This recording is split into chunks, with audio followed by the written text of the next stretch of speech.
Hey everybody, welcome to another episode of the Tamiya Fat Fox build. Today we're going to be working on the electronics and we're going to be testing everything, make sure it works, senders to servo, and then tape everything down and mount them so that we're ready for the rest of the build. So first, let's go ahead and test the electronics. And I've already connected the ESC to the motor, and it's the blue wire from the ESC to the green wire of the motor, the yellow wire from the ESC to the yellow wire in the motor. And if you're running the same brush setup as the kit, then you don't need the orange wire at this time. So I have my Savax servo here, I have my receiver and my transmitter, MXX transmitter, and I also have a battery right here. So first thing we're going to do, I'm going to look at my receiver, and your receiver will be different. And it says right here, steering is on the bottom and then throttle is on top of that. And I also know from experience that the exposed pin side is up for this receiver. And the Tamiya ESC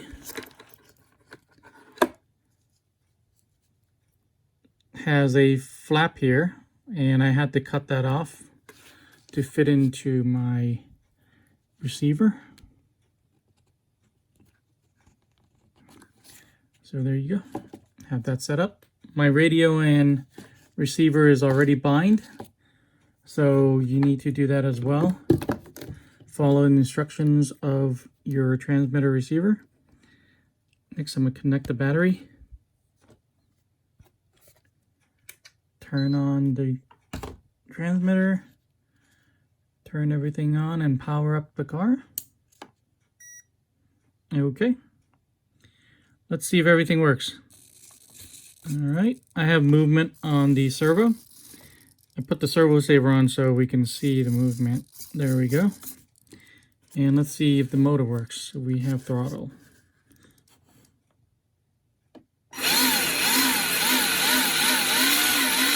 Alright, that's working as well. So let's go ahead and start working on the Servo Saver.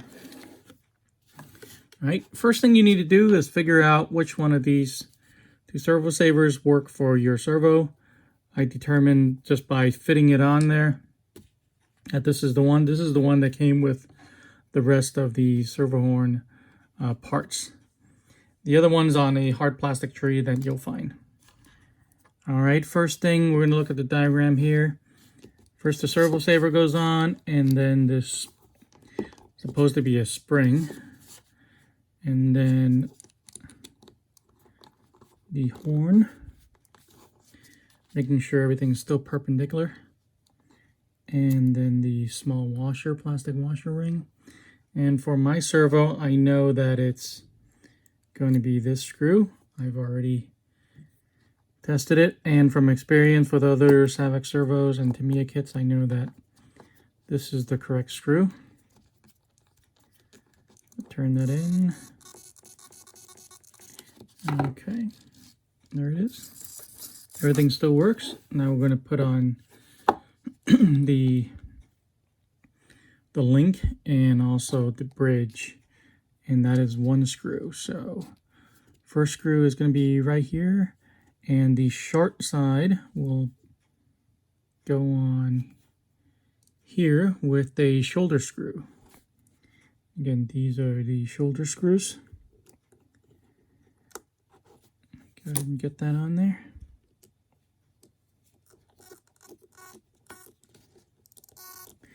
The twitching is the servo responding to my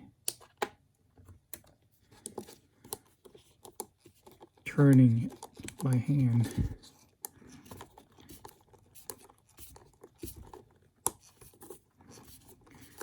Let's see. I have to really hold on to the horn so it doesn't turn.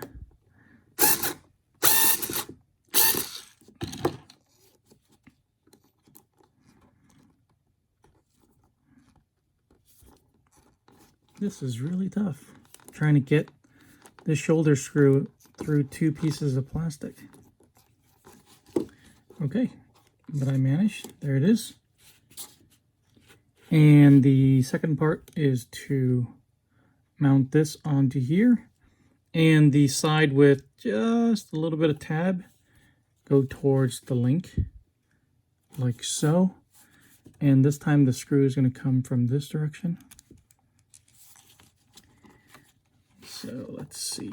I'm going to come down on it and try not to let anything spin.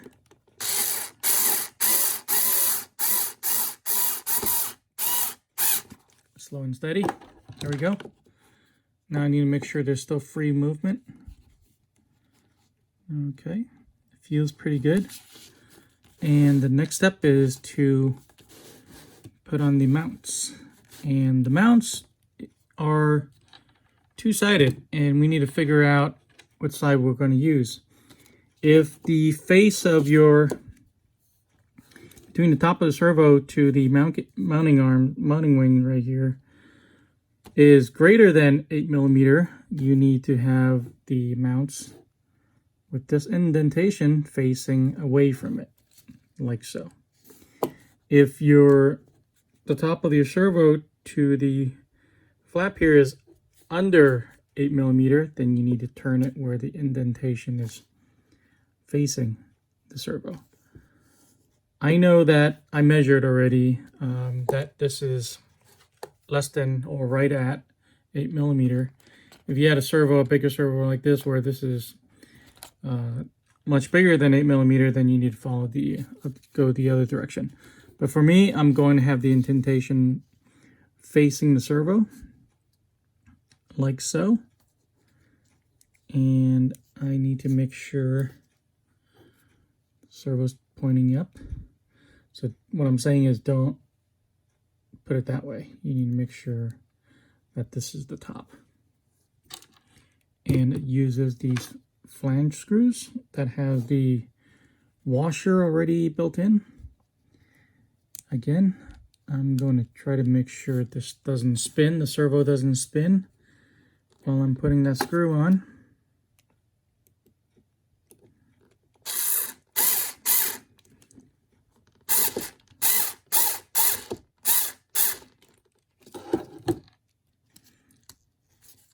I'm just going to tighten that by hand.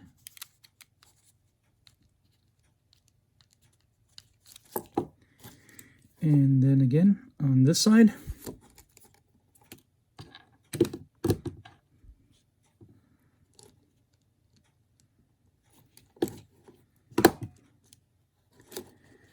there we go.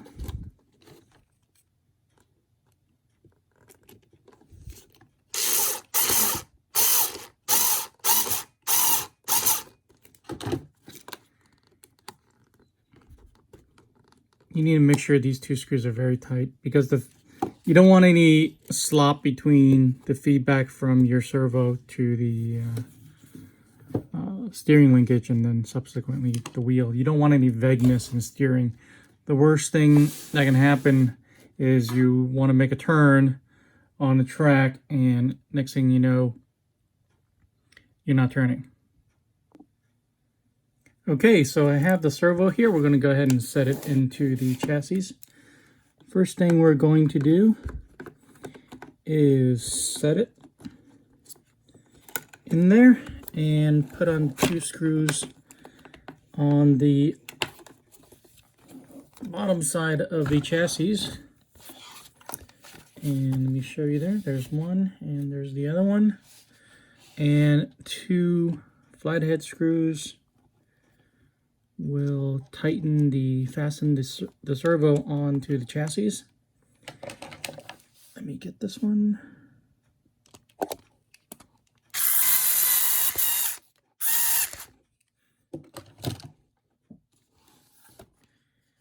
And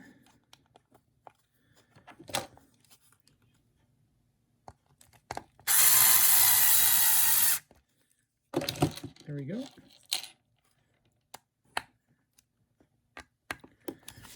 All right. So now that the servo is fastened, I'm going to put the bridge on to the two steering links. And that goes on with a shoulder screw again. There's one.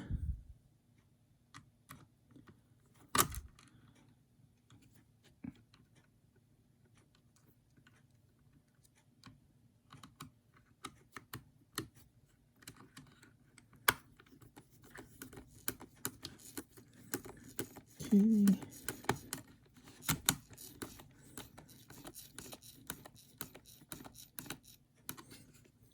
Okay, I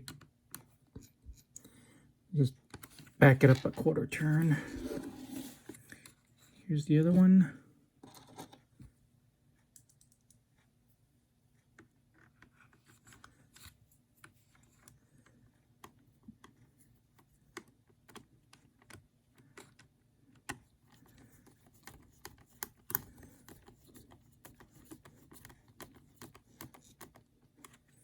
Okay, and your servo is mounted. The receiver is going to be on top of the servo, so the wire being that short is not a big deal. And then next step is to tape the ESC on the chassis and then also mount the switch. We already know everything works, so I'm just going to go ahead and put this on. I'm going to set it kind of in between. Let me mock this up real quick. Let's see how much room I need for the receiver.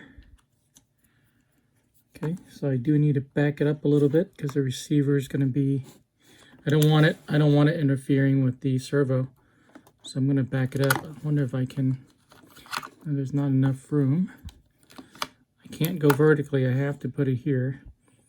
So I have quite a large receiver for what it is, and this is a low profile servo, that's why I don't have a lot of room to mount it.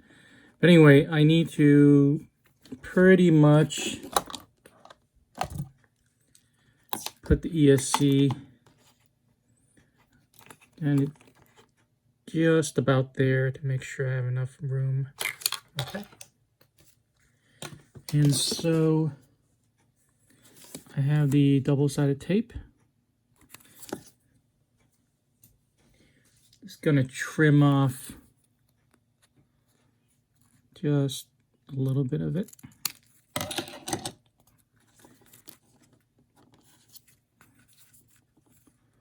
Looks good.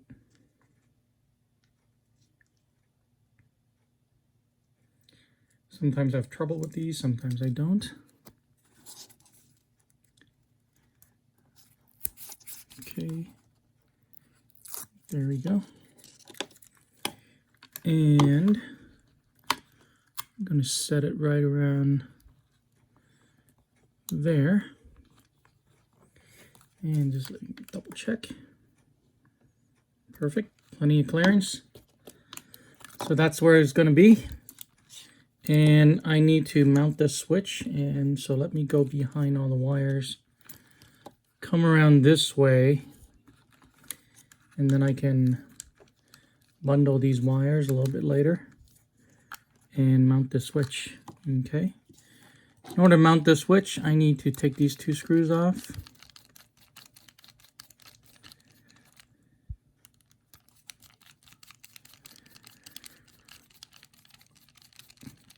Okay.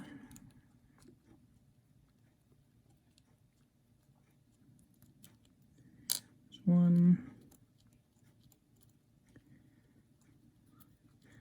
And there's the other one. I'm going to take that plate off as well. And this is the on side. That's the on side. I'm going to set it there. Let me turn this around so we can see. Okay. You need to find this screw and that washer. That is in the C bag. And let me see if I can line this up. Okay. I think I got it.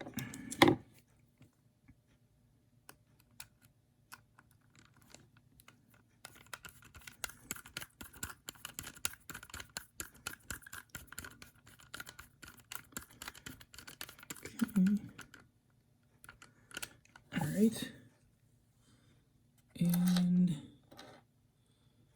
let me grab this second screw. There it is.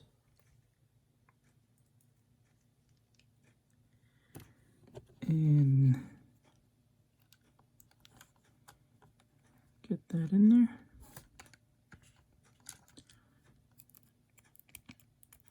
there. This might be the hardest part of the whole build. All right.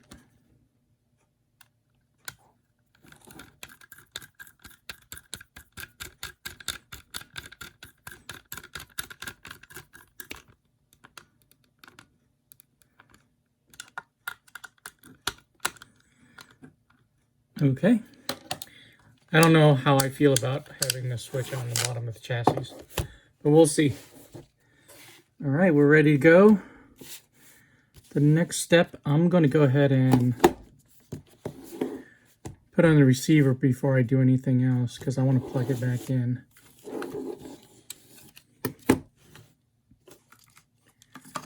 Let me go ahead and mount the receiver. The wire comes out this way, and I'm not going to use the antenna tube. I'm actually going to fasten that to the side of the receiver later on. I don't like using those receiver tubes. Let me go ahead and do that first. Okay, I basically wrapped the antenna and I put in a shrink tube, heated that up, and I taped it to the side of the receiver. I do this with all my receivers. I don't do speed runs. I'm not going to bash with this car. I basically just run around the track, fairly short range. So I'm not too concerned that I'm going to lose any range for that reason. And I don't like the antenna tube. I don't like poking an extra hole in my car body if I don't have to. I do need to maybe move the ESC a little bit over, but that's not a big deal. The antenna is going to be touching the fin right there. Really not a big deal. Okay. As long as I'm more concerned that it doesn't interfere with the servo, and I don't think it will. Okay. Let me go ahead and tape this on. I don't need a big piece.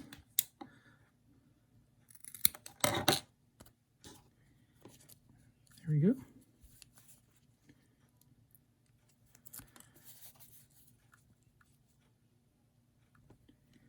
I'm actually going to put it on here.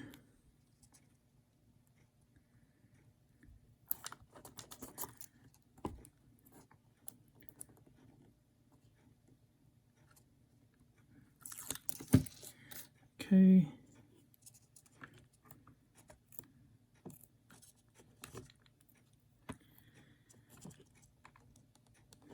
There we go. Still good servo clearance. This wire goes here.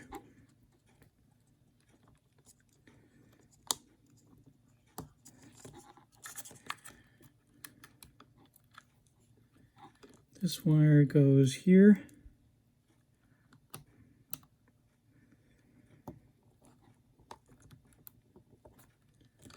And let me plug the motor back in. And just make sure I test everything before I move forward.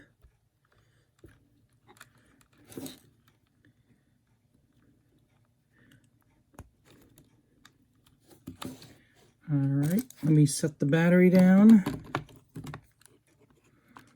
Plug it in.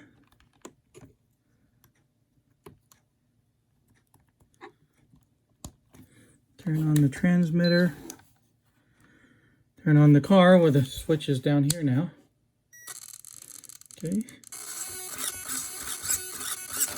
It looks like it's in reverse, so let me fix that.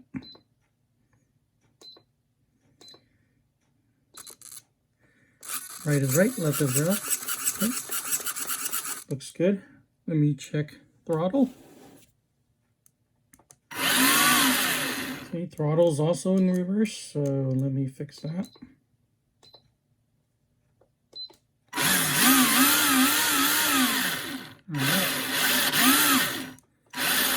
There you go. I have forward, brake, and reverse. Turn that off. Okay, and then the next step is to put on the upper deck.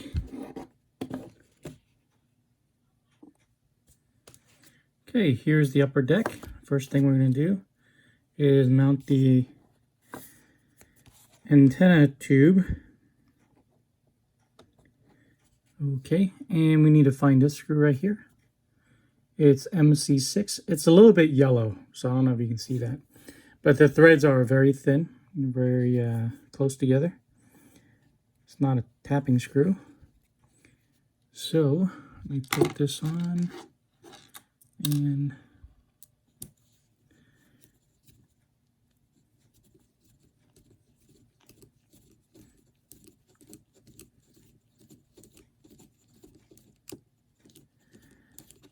I am using this car for racing, so I am going to put on the transponder plate here, or mount, and it's MC1s. MC1s are going to be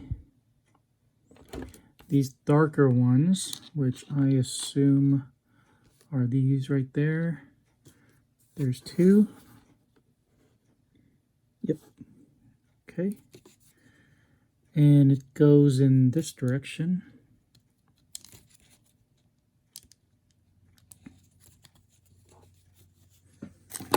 Real straightforward.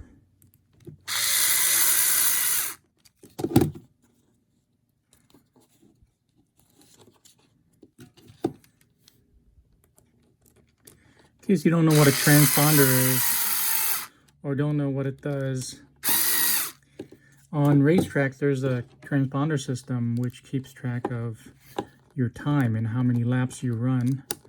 So if you have a transponder that works with the system at your local track, when you drive around the track, it'll be able to tell you how fast your laps are, and it'll tell you how many laps you ran, and that's important when you're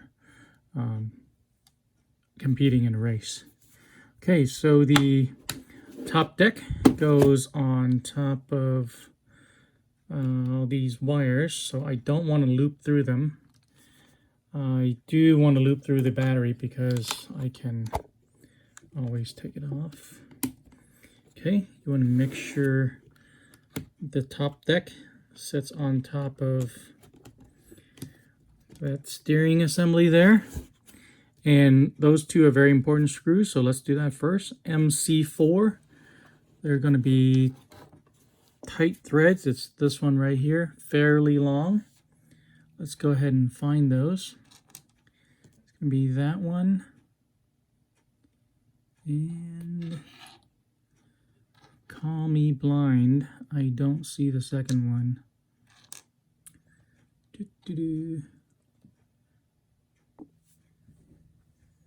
Okay, I found both of them. There you go. Here and here. I'm going to do it by hand. One here in the back, and one here in the front. Okay, before we put those two in, let's put a couple of screws in the back. There are two types of screws in the back, MC1 and MA2. MC1 is going to be the stubbier of the two. They're going to be dark screws like these two. And it goes to these two holes right there. So let's go ahead and do that. Let me see if the holes line up. I actually like having a top deck like this. Really gives a lot of rigidity to the chassis. I think the TT-02 design relies solely on the design of the tub. think the tub is a little bit heavier and the walls are a little bit thicker and of a different plastic material, but I actually prefer having a top deck. Sometimes if you had a gyro or if you had a small receiver, you can actually mount it onto the top deck and then save room in the tub, which is something I like. I mean, the space is pretty tight here already. Okay, so let's go ahead and find the MA2s for the back and MA1s for the front. MA1s are the darker tapping screws. It's these two, and those go in the front. Those are going to be right here.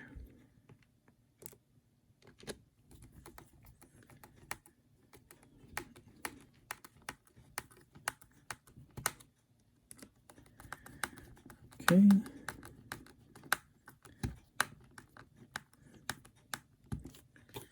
And MA2s are just going to be these silver ones right here. Okay. And they're going to go in these two holes.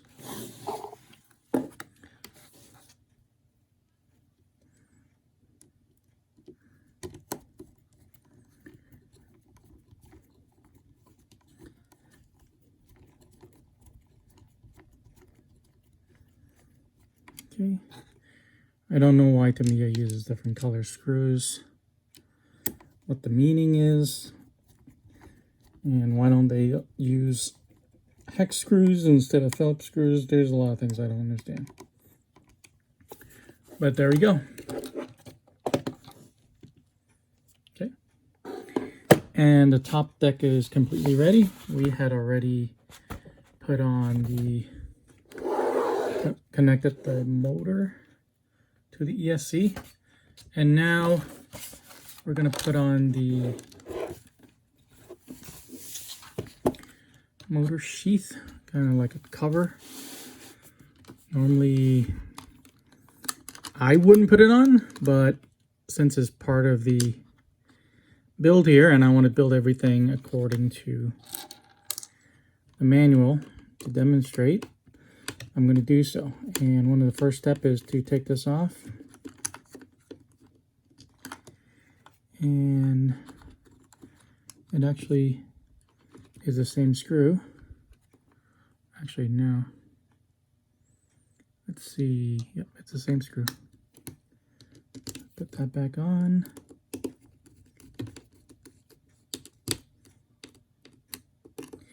And then there uses the MC5, which is this screw right here.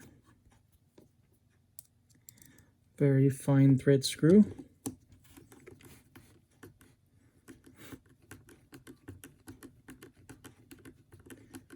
And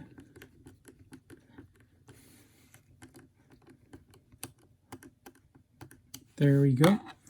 Asking for a caution sticker. I am not going to do that at the moment. If it was separate from the decals, I would probably grab it.